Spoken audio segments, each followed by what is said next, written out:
तो आज का हमारा वीडियो बहुत ही ज़्यादा खास है और आज हम जानेंगे मुकेश खन्ना ने आखिर क्या कहा है मजहब के ऊपर और फिर उसके बाद डॉक्टर जाकिर नाइक का क्या जवाब रहा। वीडियो अंत तक आप देखें। जैसा कि मैं आपको बताता हूं, इन वीडियोस में जो तथ्य निकल कर आते हैं तो वो अगर आप एक एक पॉइंट नहीं सुनेंगे तो आपकी समझ में कुछ नहीं आएगा। चलिए हम अपनी वीडियो को स्टार्ट करते हैं और आप पूरा वीडियो एंड तक देखते रहिए। शक्तिमान स्टार मुकेश खन्ना, ठीक है, चलिए स्टार्ट करते हैं अपनी इस वीडियो को। और हम आज ईयरफोन का इस्तेमाल करेंगे एक बार फिर से और अपनी वीडियो को सुनते हैं। बौद्ध धर्म हिंदू से निकला है, जैन धर्म हिंदू से निकला है, क्रिश्चियन हमारे देश में हिंदू से बने हैं, मुसलमान हिंदुओं से कन्वर्ट किए गए, तलवार के जोर पर कन्वर्ट किए गए हैं, मिशनरी लाकर हिंदुओं को कन्वर्ट किया गया है। बौद्ध धर्म हिंदू से निकला है, अच्छा। जैन धर्म हिंदू से निकला है, क्रिश्चियन हमारे देश में हिंदू से बने हैं। ऐसा मुकेश खन्ना जी ने कहा। अब डॉक्टर जाकिर नाइक को मेरा नाम BS गुप्ता, मैं एक एडवोकेट हूँ। दो कम्युनिटीज जो भारत में रहती हैं जी, दो कम्युनिटीज जो भारत में रहती हैं, मेजोरिटी कम्युनिटी 80% जिसको कहते हैं हिंदूस और 20% मुस्लिम्स, उनके बीच में गलत या सही ये भावना है कि इस्लाम जो फैला था वो तलवार के जोर से फैला था। हिस्टोरिकल फैक्ट है या ये मिथ है कह नहीं सकते, लेकिन क्या ये सच है कि 3000 से 6000 तक हिंदू मंदिरों को गिरा के मस्जिद में बदला गया? क्या ये सच है कि स्पेशली औरंगजेब के वक्त में हजारों लाखों हिंदुओं को जबरदस्ती उनके जनेऊ काट के उनको मजबूर किया गया कि वो मुसलमान बने? नंबर 2, जो कि आज के समय के अनुसार एक सवाल मैं पूछ रहा हूँ, हिंदुओं पर हिंदू मैरिज एक्ट लागू है, अच्छा, जिसकी परिभाषा में सिवाय क्रिश्चियंस और मुस्लिम्स को छोड़ के बुद्ध, जैन को, सिखों को, सबको शामिल किया गया है। क्या मुसलमानों का ये कहना नहीं बनता कि आप सबको शामिल करते हैं हिंदू मैरिज एक्ट में, इसका नाम बदल के एक ऐसा एक्ट बनाया जाए जो सब पे लागू हो, या इसके अल्टरनेटिवली एक यूनिफॉर्म सिविल कोड जो दोनों धर्मों के अच्छे टेनेट्स को शामिल करे, उसको लागू किया जाए। एक चीज़ मैं ये समझता हूँ कि मुस्लिम लॉ में जो विल है, जिसके अंदर ये लिखा है कि 1/3 से ज़्यादा कोई विल नहीं कर सकेगा, इसका मैं इनकॉर्पोरेशन अगर यूनिफॉर्म सिविल कोड बनता है तो मैं चाहूँगा कि वो हिंदुओं पे भी लागू हो। ये नहीं है कि हिंदू मैरिज एक्ट को अगर इंडियन मैरिज एक्ट में बदला जाए तो मुसलमानों पे लागू हो और हिंदुओं पे कोई चीज़ ना आए।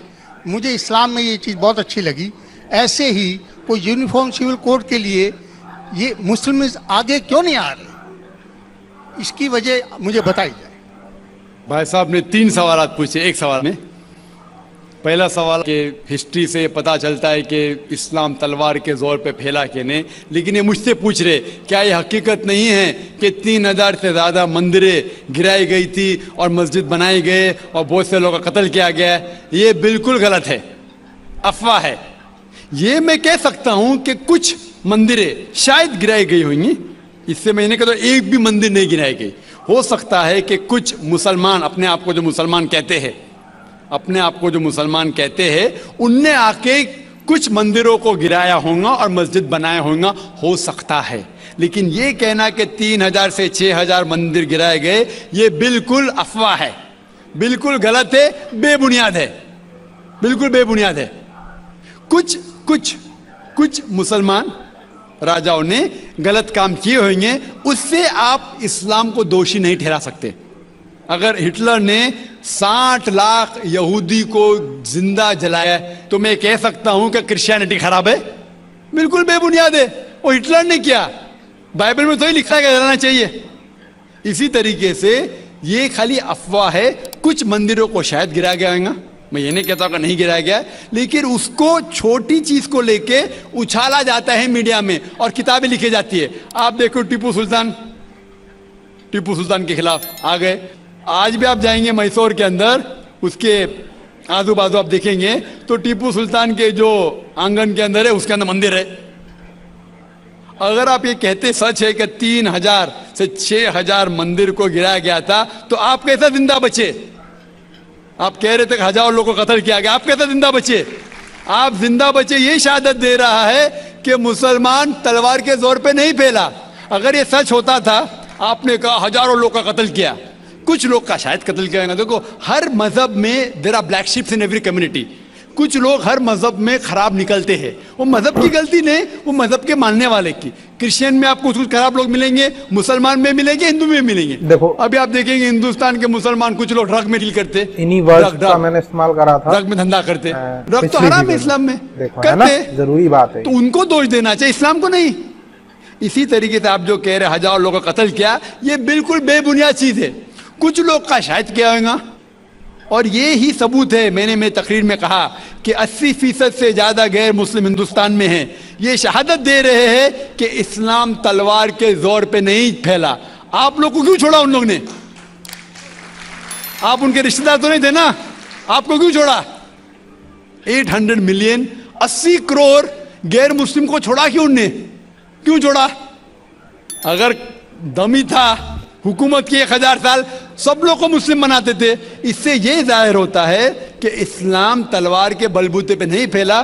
कई लोग, कई गैर मुस्लिम इस्लाम से मुतासिर होके उन्होंने इस्लाम कबूल किया। तो यह कहना बिल्कुल गलत है। आपका दूसरा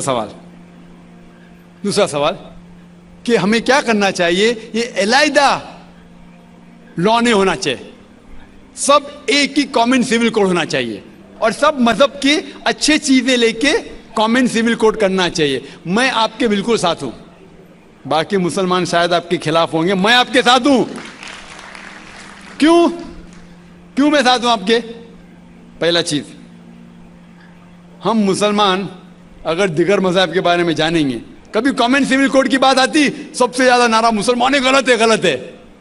यह मुमकिन ही नहीं है, क्योंकि हिंदुस्तान में हिंदू मजहब के कितने फिरके हैं, यह मुमकिन ही नहीं है। मुसलमान तो सिर्फ 20% या 80% या 75% जो हिंदू लोग हैं, उसमें ही मुमकिन नहीं है ये कॉमन सिविल कोड। हिंदू लोग ही इसको फॉलो नहीं कर सकते। हिंदू मजहब में कितने मुख्तलिफ ग्रोह है। एक कहता है कि बेटी को जाना चाहिए, एक कहता है बेटे को जाना जायदाद, एक कहता है कि जितनी खेती है वो नहीं जा सकती बेटी को, दूसरा ग्रोह कहता है। कितने मुख्तलिफ ग्रोह है, हजारों। ये मुमकिन ही नहीं है पास होना, ये भी है मुमकिन ही नहीं। मैं कहता हूं ये अफसोस की बात है कि हम मुसलमान जानते ही नहीं, हमको आवाज करने की जरूरत ही नहीं है। ये खाली हमें छेड़ रहे हैं। क्या कर रहे? छेड़ रहे हैं और हम उकसा जाते। Point number 1। पॉइंट नंबर 2, मान लो आप लोग कबूल करते हैं कि कॉमन सिविल कोड होना चाहिए। आपने क्या कहा कि सारे धर्मों के अच्छी बात को लेना चाहिए। बिल्कुल सही। मेरा पहला सवाल, आप इस्लाम में एक चीज बताओ जो इंसानियत के खिलाफ है, तो हम निकाल देंगे उसको।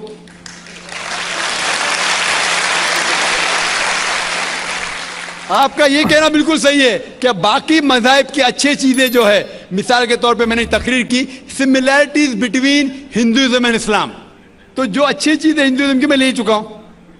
Similarities between Christianity and Islam, जो अच्छी चीजें इस आयत में ले चुका हूं। मैं ये पूछना चाहता आपसे, एक चीज जो इस्लाम में खराबी है वो तो बताओ मुझे, तो उसको निकालेंगे ना। लेकिन मंच के ऊपर जब डिबेट होएगा इंशाल्लाह मैं आऊंगा इंशाल्लाह। हाँ, मंच पे जब डिबेट होएगा कि हम क्या करेंगे, हर मज़ाहिब की अच्छी चीज होंगे, तो मैं ये चाहता हूं कि इस्लाम की तरफ से उस मंच पे, उस स्टेज पे इंशाल्लाह मैं आऊंगा। ये चैलेंज है। कोई भी शख्स हिंदुस्तान में हो, मिनिस्टर हो दो, कोई भी स्वामी हो दो, कोई भी शंकराचार्य हो दो, इंशाल्लाह मैं तालिब इल्म हूं इस्लाम और दीगर मज़ाहिब का। मैं तस्लीम करता हूं कि डिबेट होना चाहिए, हक बात जो निकली, लेकिन उसके ऊपर अमल भी होना चाहिए। हक बात जो सबसे बेहतरीन है इंसानियत के लिए, उसके ऊपर अमल होना चाहिए। इसलिए जो आखिरी किताब जो अल्लाह सुब्हानहू व तआला नाजिल की कुरान शरीफ, वो इंसानियत के लिए सबसे बेहतरीन किताब है, उसके ऊपर अमल होना ही चाहिए। आपका तीसरा सवाल, क्या ये हिंदू जो है इनहेरिटेंस के अंदर, ये इनहेरिटेंस जो होता है इस्लाम के अंदर 1/3 हिस्सा, 1/3 हिस्सा हम विल में दे सकते हैं, देना जरूरी नहीं है, दे सकते हैं। इस्लाम के जो विल के अंदर जो आता है इनहेरिटेंस, वो कुरान की आयत है सूरह निसा की सूरह नंबर 4 आयत नंबर 11, 12 और 176, उसमें कहा गया है कि जो भी आपकी जायदाद है अल्लाह सुब्हान ताला कह चुका है कि आपके बेटे को बेटियों से डबल मिलेगा। आगे लिखा गया है आपके वालिदैन को 1/6 मिलेगा। सिर्फ अगर बच्चे हैं तो वालिद वालदा को दोनों को 1/6, अगर बच्चे नहीं है तो वालदा का 1/3। आगे बढ़ती आयत नंबर 12 पे लिखा है कि आपकी बीवियां जो आपके लिए छोड़ेंगी, अगर बच्चे नहीं आपको आधा मिलेगा, बच्चे हैं तो 1/4 मिलेगा। आप जो आपके बीवियां के लिए छोड़ते हैं, बच्चे नहीं तो उनको मिलेगा 1/4, 1/4, बच्चे हैं तो 1/8, 1/8। ये डिफिकल्ट है याद रखना, आप जाके रेफरेंस देख सकते हैं, सूरह निसा सूरह नंबर 4 आयत नंबर 11 से 12। और इसके बाद अगर आप किसको विल करना चाहते हैं अपनी जायदाद, मैक्सिमम 1/3, लेकिन ये विल जो करेंगे आप, ये इन लोगों में से नहीं होना चाहिए। आपने कह सकते कि मैं मेरे बेटे से ज्यादा मोहब्बत करता हूं, बड़े बेटे से, इसलिए उसको ज्यादा दूंगा, ये बिल्कुल गलत है। लेकिन जो ये दायरे में नहीं आते हैं इनहेरिटेंस के, उनको आप 1/3 हिस्सा दे सकते हैं। आप कहते हैं आपको ये चीज बहुत पसंद है, आप भी करना चाहते हैं, आपको कौन रोक रहा है? इंडियन गवर्नमेंट के हिसाब से आप अगर विल करेंगे, क्या मैं मेरा 1/3 हिस्सा देना चाहता हूं, कोई भी रोक नहीं सकता हूं, मैं भी नहीं ना मिनिस्टर भी नहीं। और पूरा अगर फॉलो करना चाहते सच्चा धर्म, आप इस्लाम कबूल कर सकते, हम आपको वेलकम करते। आखिर दावाना अल्हम्दुलिल्लाह रब्बिल आलमीन।